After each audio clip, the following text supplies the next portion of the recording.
Hey, what's up, you guys? Well, Kamala Harris had her second interview, and Donald Trump had his second assassination attempt. However you feel about either of these candidates, you have to sympathize with them because they both nearly died.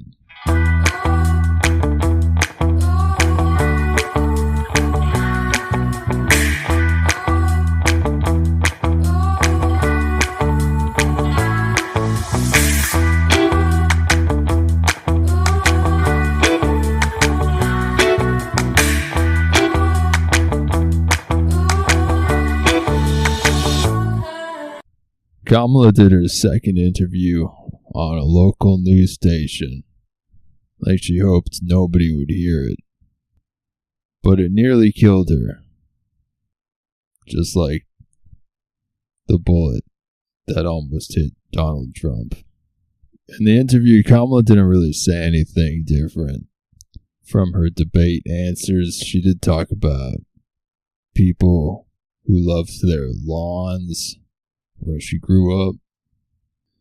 She clearly has scripted answers that she defaults to, like some sort of AI chatbot. Kamala bot. Kamala's second interview really did nearly kill her, though. Let's listen to that answer.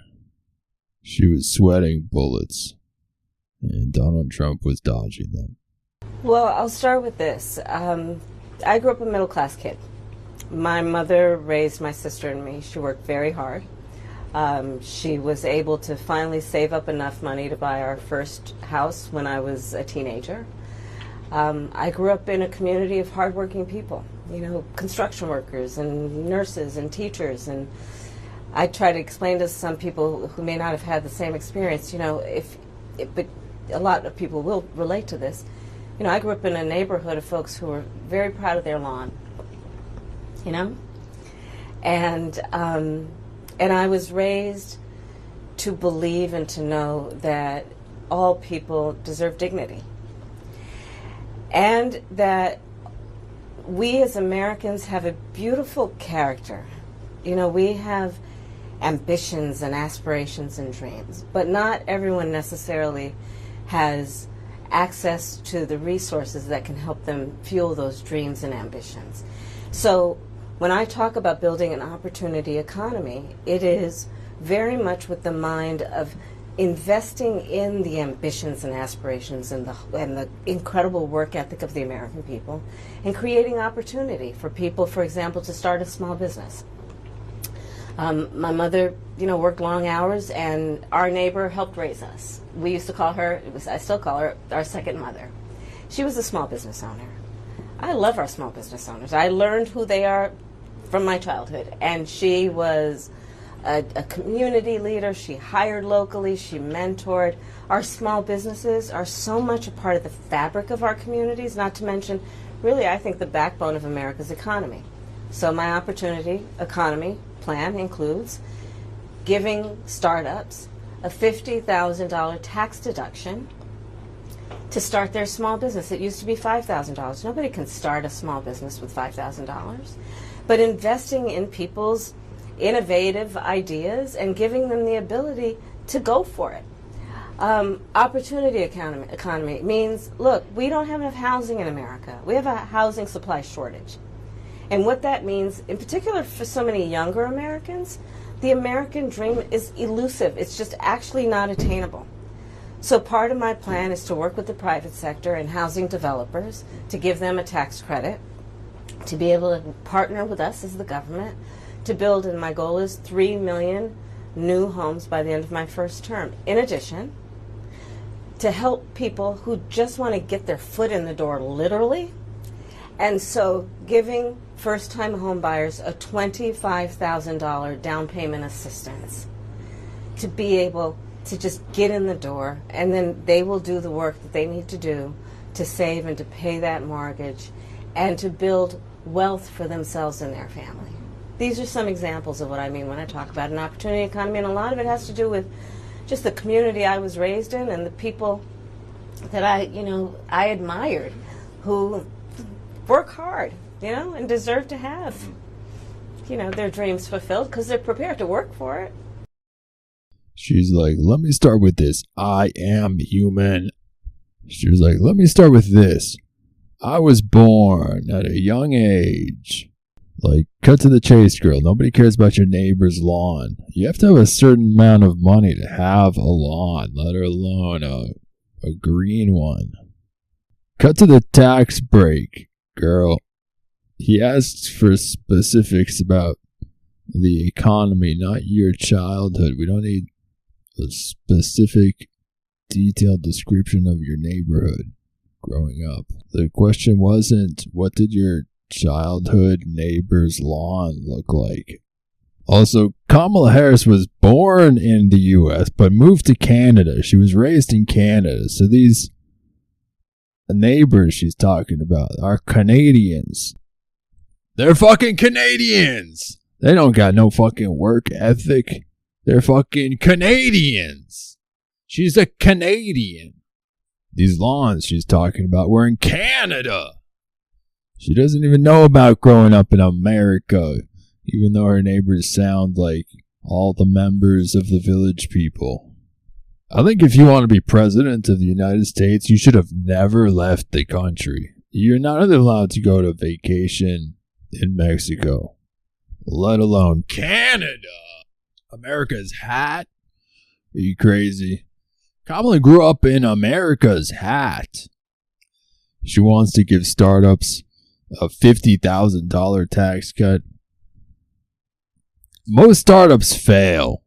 So go ahead, let all these small businesses pour their life savings down the drain into their wackadoodle startup idea. Everything good has already been made. We already have paper clips and frozen food. And if you give people $25,000 for a down payment on a home, they're probably not going to be able to even fucking afford the mortgage. They're going to be stuck with the mortgage they can't pay. And homes are going to become $25,000 more expensive. I have sympathy for Kamala that she had to go through another interview. Poor thing. I also have sympathy for Donald Trump because people keep trying to assassinate him.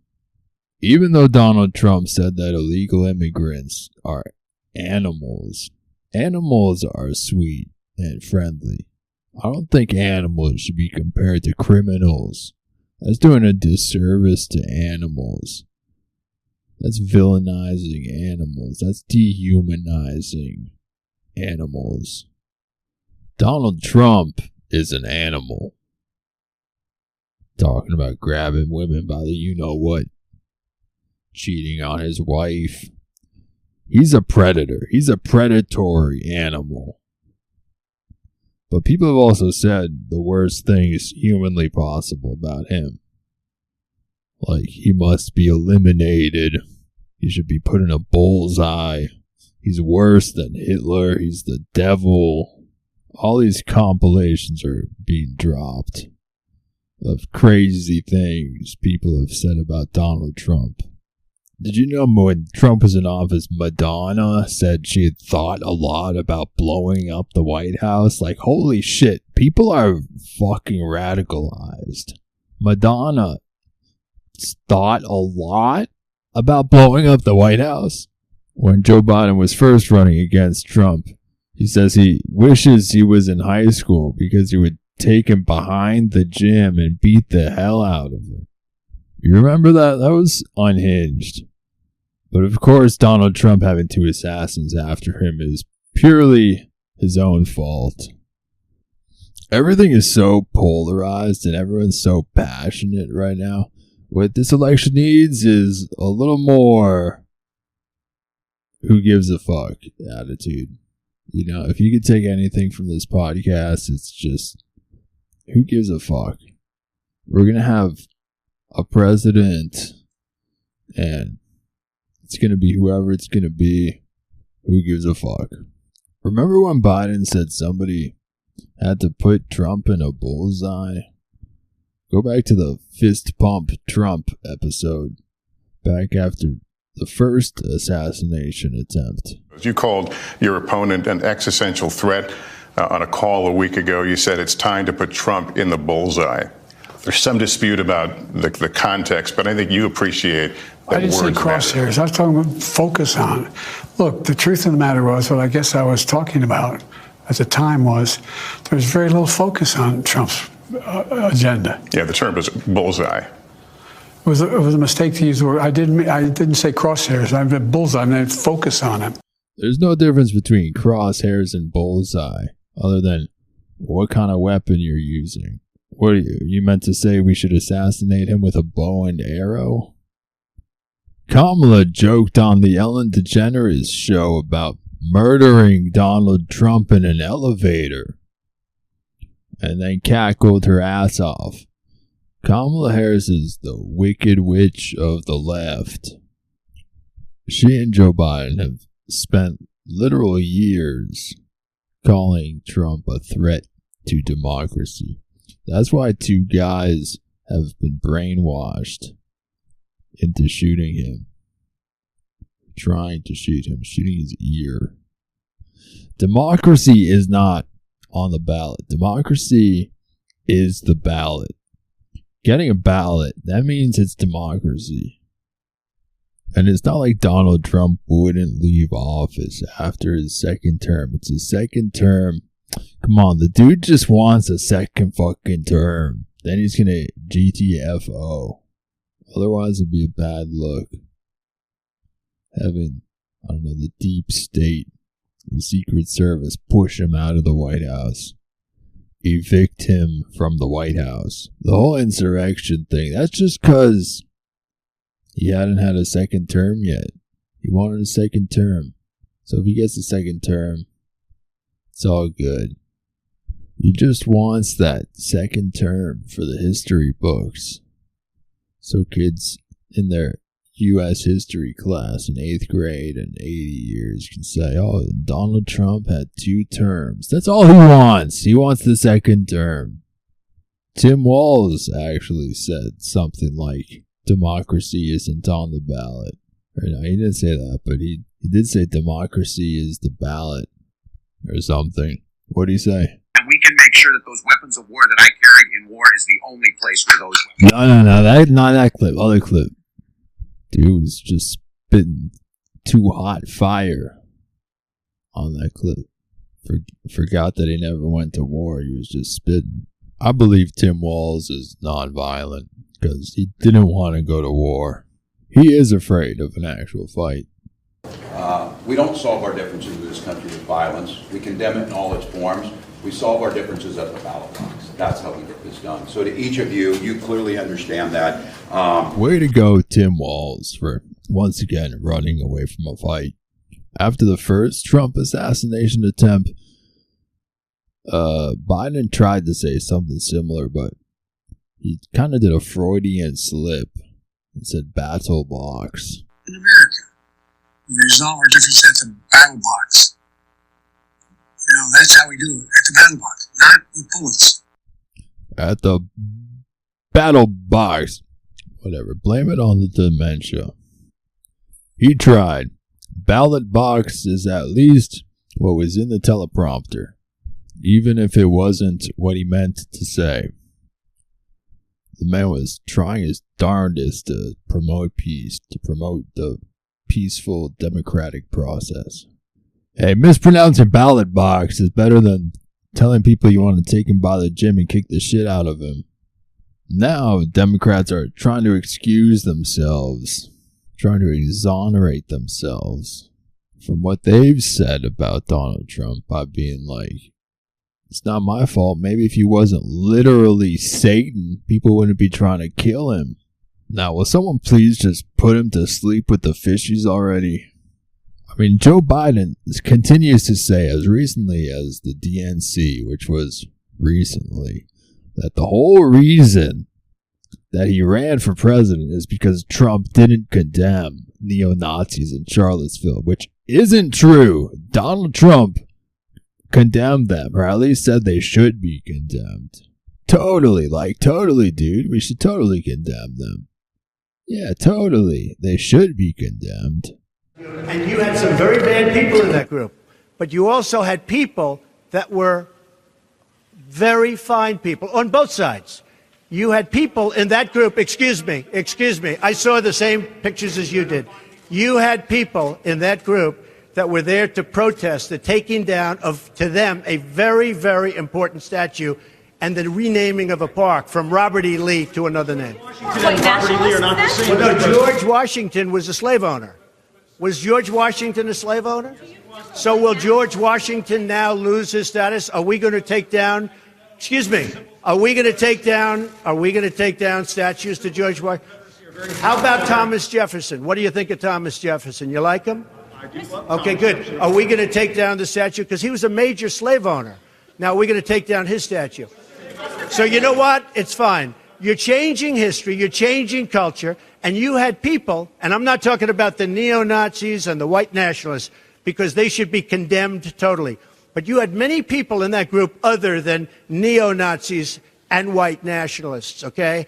And the press has treated them absolutely unfairly. Now, in the other group also, you had some fine people, but you also had troublemakers, and you see them come with the black outfits and with the helmets and with the baseball bats.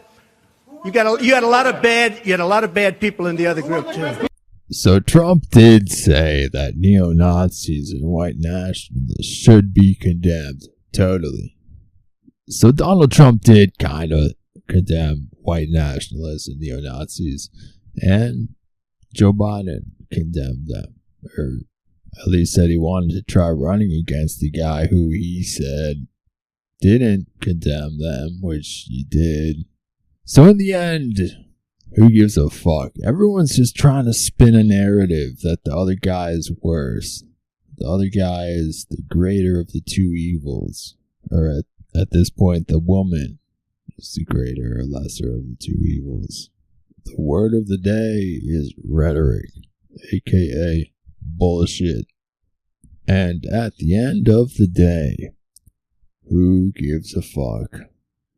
We're just left with the fake bullshit media spinning bullshit out of more bullshit. Joe Biden's entire platform, his entire supposed reason for running for president is because he said Trump couldn't condemn or wouldn't condemn white nationalists and neo-Nazis in Charlottesville, which is fucking fact check false, bro. So we're left with, like the Native American chief Sitting Bull, except instead of Sitting Bull, it's Spinning Bull. Damn, R.I.P. Sitting Bull, who was a hunk papa Lakota leader who led his people in years of resistance against United States government policies. Fuck. Hunk Papa. That's what I want to be called. Alright, you guys. Thanks for listening. Peace.